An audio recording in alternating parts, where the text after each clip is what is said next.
नमस्कार साथियों, उज्जवल पाटनी शो में एक बार फिर आपका स्वागत है। पूरे देश में हम लोग बिजनेस सक्सेस पे प्रोग्राम्स करते हैं जिसका नाम है एक्सीलेंस गुरुकुल। अभी उसी का एडवांस्ड वर्जन लॉन्च कर रहे हैं, प्रॉफिट गुरुकुल। इसमें हम अक्सर पार्टिसिपेंट से क्वेश्चन पूछते हैं, आपका फेवरेट इंडस्ट्रियलिस्ट कौन है, या आपका फेवरेट बिजनेस लीडर कौन है, या आपका फेवरेट बिजनेस टाइकून कौन है। और 100 में से 70 लोग हमको कहते हैं मिस्टर रतन टाटा हमारे आइडियल है, हमारे आइकॉन है। मुझे भी वो बहुत पसंद है। तो रतन टाटा के बारे में कहीं मैंने एक कहानी पढ़ी, वो कहानी मैं आपको सुनाता हूं। वो कहानी कई बार मैंने अपने सेमिनार्स में सुनाई है।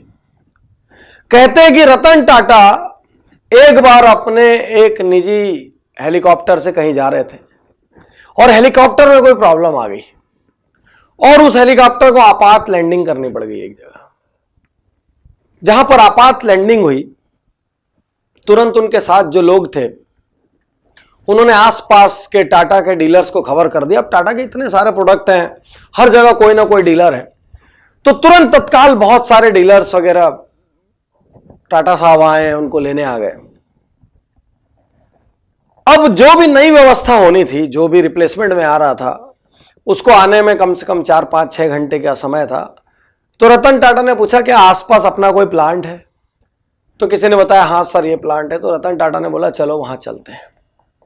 और रतन टाटा कहते हैं कार में वहां चले गए, साथ में कुछ लोग थे, और उन्होंने गेट पे ले जाकर अपनी गाड़ी खड़ी की। तो साथ वाले लोगों ने गार्ड से कहा दरवाजा खोलो। गार्ड ने बोला गेट पास दिखाइए। जो कार में बैठे थे उन्होंने कहा पागल हुए, कार में कंपनी के मालिक है रतन टाटा, तुम गेट पास मांग रहे हो। वो कहता है सर कौन है मैं नहीं जानता, मेरे को यह बताया गया है कि अंदर आने के लिए या तो आदमी के पास गेट पास होना चाहिए या तो उसकी कार में स्टिकर होना चाहिए। दो ही स्थिति में मैं अंदर जा सकता हूं, जाने दे सकता हूं। जो साथ में लोग थे वो बहुत गुस्सा हो गए, भड़क गए। वैसे हमारे देश में वीआईपी कल्चर है, वीआईपी के लिए सब खाली होता है। वो बहुत भड़क गए, तुमको समझ नहीं आ रहा है तुम क्या कर रहे हो, तुम जानते नहीं तुम किसको रोक रहे हो, तो रतन टाटा है, मालिक है।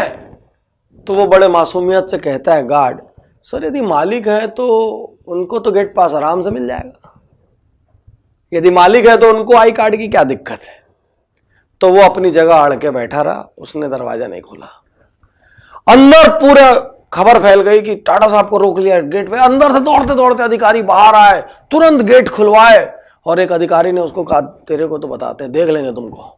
वो समझ गया आज तो कुछ गड़बड़ हो गई और अपना बोरिया बिस्तर बांधने का वक्त आ गया और उसने अपना सामान वामान पैक किया और जाने की तैयारी में लग गया। वो समझ गया कोई तो बड़ा तोप था और गड़बड़ हो गई अपने से, तभी इतना हड़कंप मचा है। और 1-1.5 घंटे बाद अचानक एक अनाउंसमेंट होता है जिसमें उस गार्ड को हॉल में आने को कहा जाता है।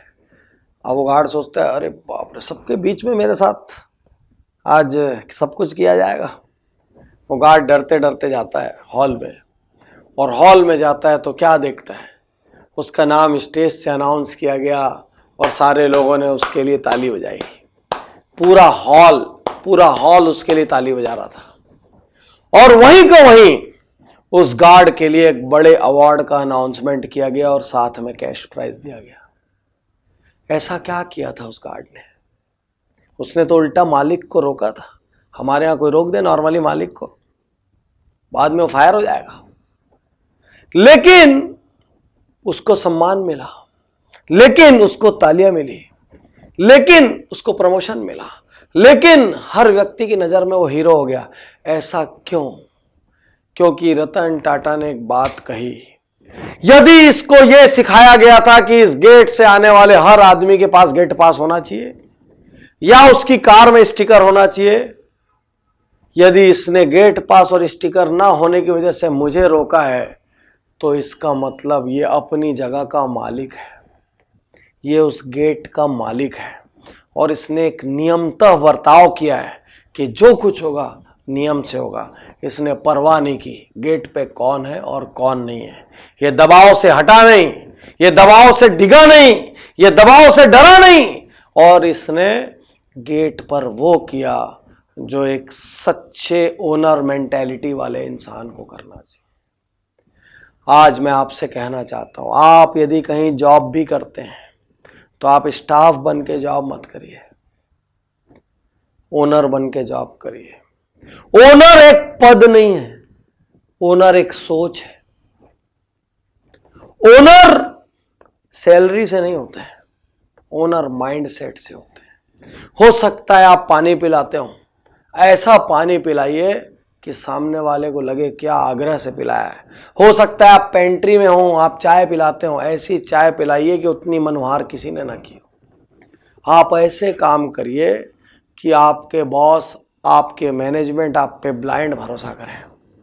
और आप अपने, यदि आप मालिक है तो आप अपनी टीमों को भी ये सिखाइए कि ओनर मेंटालिटी से काम करें।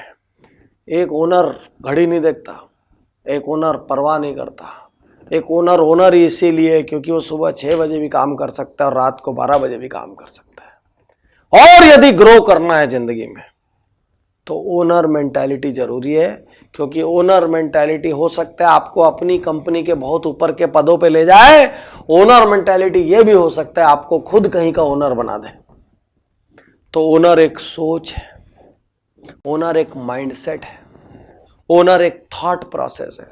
और स्टाफ मेंटालिटी से काम करोगे तो फिर घड़ी देखोगे रोज, इतना बज गया, मेरे को तो जाना है, मेरा तो ये काम है, आज तो मेरा छुट्टी का दिन है, मेरे को तो ज़्यादा काम बता दिए, मेरे से तो ज़्यादा मेहनत करा लिए, दूसरे को तो ऐसा करते हैं, मेरे साथ तो ऐसा करते हैं, रोते रहिए। फिर स्टाफ मेंटेलिटी वाला आदमी कभी बड़ा नहीं हो सकता, वो कभी जिम्मेदार नहीं हो सकता, उस पर कभी कोई भरोसा नहीं करेगा, उस पर कभी कोई ट्रस्ट नहीं करेगा, उसकी ग्रोथ नॉर्मल रहेगी, कभी कुछ एक्स्ट्राऑर्डिनरी नहीं करेगा। और ओनर मेंटेलिटी वाले आदमी को पूरी दुनिया चाहती है, जिसमें लीडरशिप है, जो आगे बढ़ के जिम्मेदारी लेता है, जो प्रोएक्टिव होता है, जो गलत हो जाए भले लेकिन काम करने को तैयार होता है, जो गलतियों से सीखता है, बेहतर बनता है, आगे बढ़ता है, उसको कहते हैं ओनर मेंटालिटी। और जो बार बार एक ही गलती करता है वो बाद में बोलता है अब मैं क्या करूं सर, अब मैं जितना जानता हूं उतना ही जानता हूं। ये स्टाफ मेंटालिटी है, वो ना सीखने को तैयार है, वो ना अपग्रेड होने को तैयार है, वो ना परिवर्तन लाने को तैयार है, वो ना चेंज के लिए तैयार है, वो ना ट्रांसफॉर्मेशन के लिए तैयार है, वो ना ग्रोथ के लिए तैयार है, वो किसी चीज के लिए तैयार नहीं है। वो स्टाफ मेंटालिटी। और ओनर मेंटालिटी वो है जो हर चीज के लिए तैयार है, बस ग्रोथ चाहिए, सम्मान चाहिए, रिकॉग्निशन चाहिए। इसलिए जीना है तो ओनर मेंटालिटी से जियो। कुछ लोग घरों में अपनी जिंदगी बर्बाद करते रहते हैं क्योंकि वो सोच औसत होती है, स्टाफ सोच। वो सोचते हैं कि मैं बहाना बना रहा हूं तो किसी और का नुकसान कर रहा हूं। अरे आप जब किसी और को बहाना बना के ये सोचते हो कि मैं उसको बेवकूफ़ बनाने में सफल हो गया, तो आप किसी और को नहीं, अपनी ज़िंदगी को बेवकूफ़ बना रहे हो। आप अपने सक्सेस को बेवकूफ़ बना रहे हो, आप अपने फ्यूचर को बेवकूफ़ बना रहे हो। और एक दिन ज़िंदगी में पलट के देखोगे ना, बहुत अफसोस होगा, जब मैं जो कर सकता था तब मैंने वो क्यों नहीं किया। क्योंकि ज़िंदगी लौट के नहीं आती। टाइम एक लिमिटेड कमोडिटी है। बड़े बड़े राजा महाराजा तोप की औकात नहीं है कि 1 सेकंड लौटा के ले आए।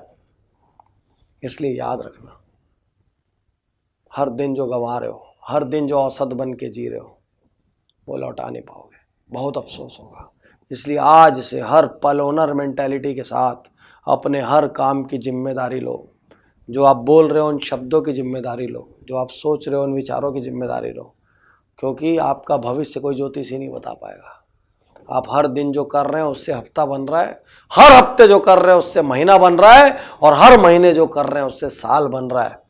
सालों बाद आप आगे जाके क्या रहोगे ये देखना हो तो पीछे के कुछ महीने देख लो, जैसे जिए हो वैसे ही आगे बनोगे। ओनर मेंटालिटी से जियो। ओनर की सोच होती है, वो सोच अपनाओ। शुक्रिया, धन्यवाद।